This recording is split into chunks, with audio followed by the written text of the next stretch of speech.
Hello friends, आज बात कर लेंगे कि जो बजट के बाद अनाउंसमेंट किया गया है बजट में कि एसटीटी को लेकर जो चार्ज बढ़ाया जाएगा उसके बारे में इस वीडियो में बात करेंगे। फ्रेंड, अगर आप एक ट्रेडर है और ऑप्शन ट्रेडिंग या फ्यूचर ट्रेडिंग करते हैं तो ये वीडियो आपके लिए बहुत हेल्पफुल रहेगी। इस वीडियो में कंपैरिजन की बात कर लेंगे और साथ में मैं आपको एक चार्ट दिखाऊंगा और एक एग्जाम्पल के थ्रू समझाऊंगा कि आपको कितना प्राइस जो वो लगेगा और 1 अप्रैल से क्या चेंज रहेगा, वो सारा अंतर मैं यहाँ पे आपको वीडियो में बताऊंगा। तो फ्रेंड, वीडियो को पूरा देखिएगा। तो चलिए बात करते हैं। जो नया एसटीटी रूल है फ्रेंड, वो 1 अप्रैल से लागू होगा फ्रेंड, 1 अप्रैल 2026 से। यानी कि अभी जो एसटीटी जो अनाउंसमेंट किया गया है वो अभी से लागू नहीं है, वो 1 अप्रैल 2026 से लागू किया जाएगा और अभी जो जैसे चल रहा है वैसा ही चलेगा।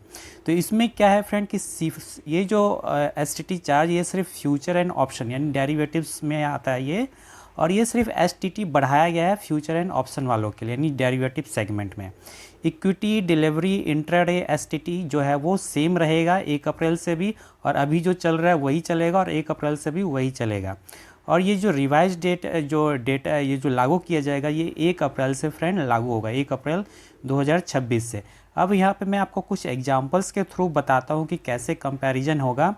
तो जैसे मान लीजिए कि अगर मैं 1 लाख का यहाँ पे सेल वैल्यू करता हूँ फ्यूचर में 1 लाख का, 1 लाख का मैं यहाँ पे सेल करता हूँ तो मुझे क्या चार्जेस जो है वो देने पड़ेंगे। तो यहाँ पे सबसे पहले जो एसटीटी रेट जो अभी चल रहा है वो 0.02% है। यानी कि जो अगर आपका अमाउंट कटेगा 1 लाख पे वो अप्रॉक्स 200 रुपीज़ कटेगा। अब यही चीज़ जो है फ्रेंड वो 1 अप्रैल से जो बढ़ा करके इसको 0.02 से 0.05% कर दिया गया है। तो उस टाइम जो आपका जो चार्जेस कटेंगे आपके प्रॉफिट से वो 500 रुपीज़ हो जाएंगे। यानी अगर आप 1000 प्रॉफिट कमाते हैं फ्रेंड तो उसमें आपको जो पहले 200 रुपये चार्ज लगते थे और 800 रुपये आपका शुद्ध मुनाफा होता था, अब क्या होगा फ्रेंड, आपको सिर्फ 500 रुपीज़ ही मिलेंगे। तो ऐसा है, यानी कि बहुत ज़्यादा रेट जो वो बढ़ा दिया गया है, यानी यूँ कहे तो डबल से भी ज़्यादा हो गया है। अगर बात कर लें यहाँ पे एक्स्ट्रा कॉस्ट की, जैसे कि बहुत सारे ट्रेडर जो बहुत सारे ट्रेड ले लेते हैं तो यहाँ 300 रुपये पर ट्रेड हो जाते हैं। अगर आप 10 ट्रेड्स यानी 10 ट्रेड एक दिन में करते हो तो आपको 3000 दिन का एक्स्ट्रा खर्चा हो जाता है। तो ये ओवर ट्रेडिंग वालों के लिए बहुत दिक्कत हो गया है, या यूँ कहे तो ओवर ट्रेडिंग जो अब कम हो सकता है। तो यहाँ पे जो एक्सचेंज वाले हैं उनके लिए यहाँ पे एक थोड़ी बुरी खबर है, क्योंकि अगर एक्सचेंज पे वॉल्यूम नहीं रहेगा तो उनकी पैसा जो वो बनेगा नहीं। तो यहाँ पे एंजल वन, जीरोधा, इन सब स्टॉक वालों को काफ़ी दिक्कत है, एक्सचेंज वालों को, सॉरी ब्रोकर वालों को। तो बात करते हैं अब option sell side premium comparison की। तो यहाँ पे देख सकते हैं फ्रेंड कि मान लीजिए कि हम 50,000 का ऑप्शन सेल प्रीमियम लेते हैं तो यहाँ पे हमें क्या चार्जेस देने पड़ेंगे वो देख लेते हैं। तो एसटीटी रेट जो अभी चल रहा है वो 0.10% है और ये अप्रैल यानी 1 अप्रैल से 0.15% हो जाएगा। यानी कि अभी जो आपको अमाउंट देना पड़ता है वो 50 रुपीज़ देना पड़ता है और 1 अप्रैल से ये 75 रुपीज़ देना पड़ेगा। मान लीजिए कि अगर आपको 100 रुपये का प्रॉफिट होता है तो आपको 50 रुपये अभी यहाँ पे कट जाते थे आपके 100 रुपीज़ में, अब आपके 75 रुपीज़ कट जाएंगे और सिर्फ आपको 25 रुपये ही मिलेगा। तो ये चार्जेस जो है फ्रेंड वो है। अगर एक्स्ट्रा कॉस्ट की बात कर लो तो 25 रुपये पर ट्रेड जो है वो आपको एक्स्ट्रा कॉस्ट जो वो पड़ रहा है। अगर आप दिन भर में 5 ट्रेड लेते हैं तो आपको 250 रुपये जो है वो एक्स्ट्रा पड़ जाएगा। अगर आप 50 के हिसाब से कर ले तो आप देख लीजिए कि कितना ज़्यादा हो जाता है। अब यहाँ पे बात कर लेते हैं फ्रेंड नेक्स्ट सेगमेंट की।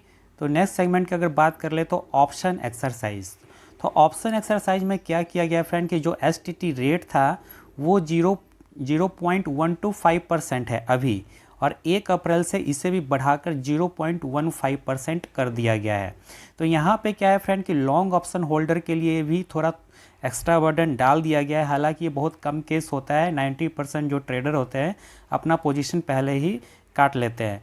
ये जो है फ्रेंड ऑप्शन एक्सरसाइज केस, ये क्या होता है कि जो ये एक्सपायरी के दिन जो होता है कि अगर आप एक्सपायरी के दिन सिर्फ मतलब इसमें क्या आपको समझना है फ्रेंड कि जो सिर्फ स्क्वायर ऑफ बाय सेल नहीं करना होता है। मान लीजिए कि आपको शेयर्स बाई करना है तो आपको फ्यूचर्स में आपको असली वैल्यू वाली शेयर जो है वो बाई करना होगा एक्सपायरी के दिन, अगर आप एक्सपायरी तक अपना पोजीशन लेकर के जाते हैं। ये सिर्फ एक्सपायरी डे के लिए ही है। तो वहाँ पे आपको एक्सचेंज जो है आपको शेयर बाय करने के लिए अलो करता है। ये है हुआ कॉल के केस में। अगर आप पुट के केस में रहेंगे, और ये भी ध्यान रखेंगे, ये तब होगा जब आपका पोजीशन आईटीएम में रहेगा, यानी इन द मनी रहेगा तब।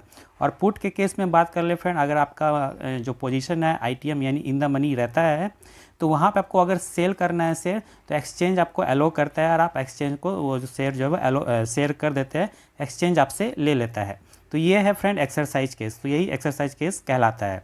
अब यहाँ पे बात करते हैं इक्विटी केस की।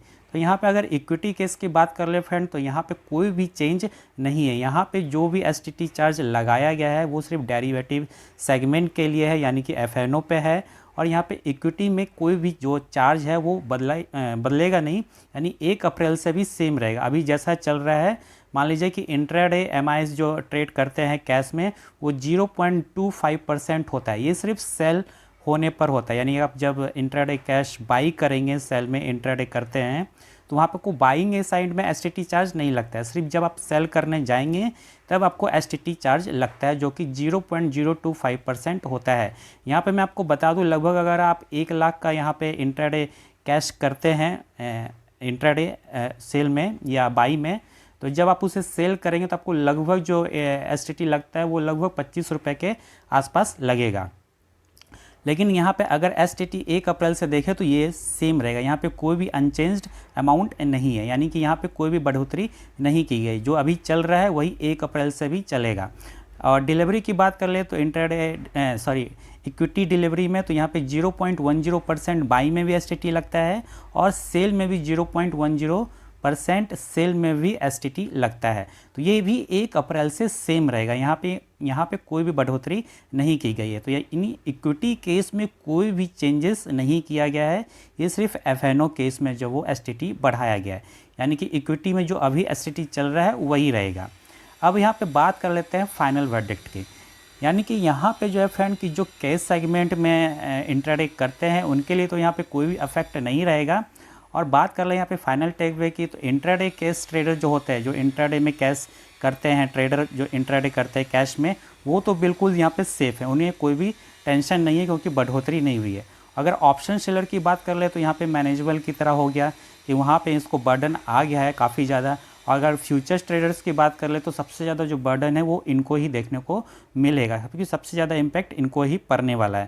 तो यानी कि हाई फ्रीक्वेंसी एफएनओ ट्रेडिंग का प्रॉफिट मार्जिन जो है अब बहुत टाइट हो जाएगा। तो ये सब आपको फ्रेंड ध्यान रहना है। और ये जो ऐसा किया गया है, सरकार का कहना है कि सट्टा बाज़ार इसमें बहुत ज़्यादा हो गया है, इसलिए एसटीटी चार्ज बढ़ा दिया गया है। तो ऐसा मुझे तो कुछ समझ में नहीं आ रहा कि ऐसा करने से क्या ऐसा हो जाएगा, रुक जाएगा, थम जाएगा। लेकिन सट्टा बाज़ार क्या आपको लगता है कि ऐसा होगा? हमें कमेंट में लिख के ज़रूर बताइएगा। हाँ, इससे ये हो सकता है कि ओवर ट्रेडिंग में थोड़ा कमी आएगा, और यहाँ पे एक्सचेंज में जो वॉल्यूम है उसमें भी थोड़ा कमी देखने को मिल सकता है। वैसे आपका क्या इस पे कहना है हमें कमेंट में लिख के ज़रूर बताइएगा। तो फ्रेंड बस इस वीडियो में इतना ही। अगर वीडियो का एनालिसिस अच्छा लगा फ्रेंड तो वीडियो को लाइक कर दीजिएगा, और हमारे चैनल पर नए हैं तो हमारे चैनल को सब्सक्राइब कर लीजिएगा। तो चलिए मिलते हैं आपसे नए वीडियो में। वीडियो देखने के लिए धन्यवाद।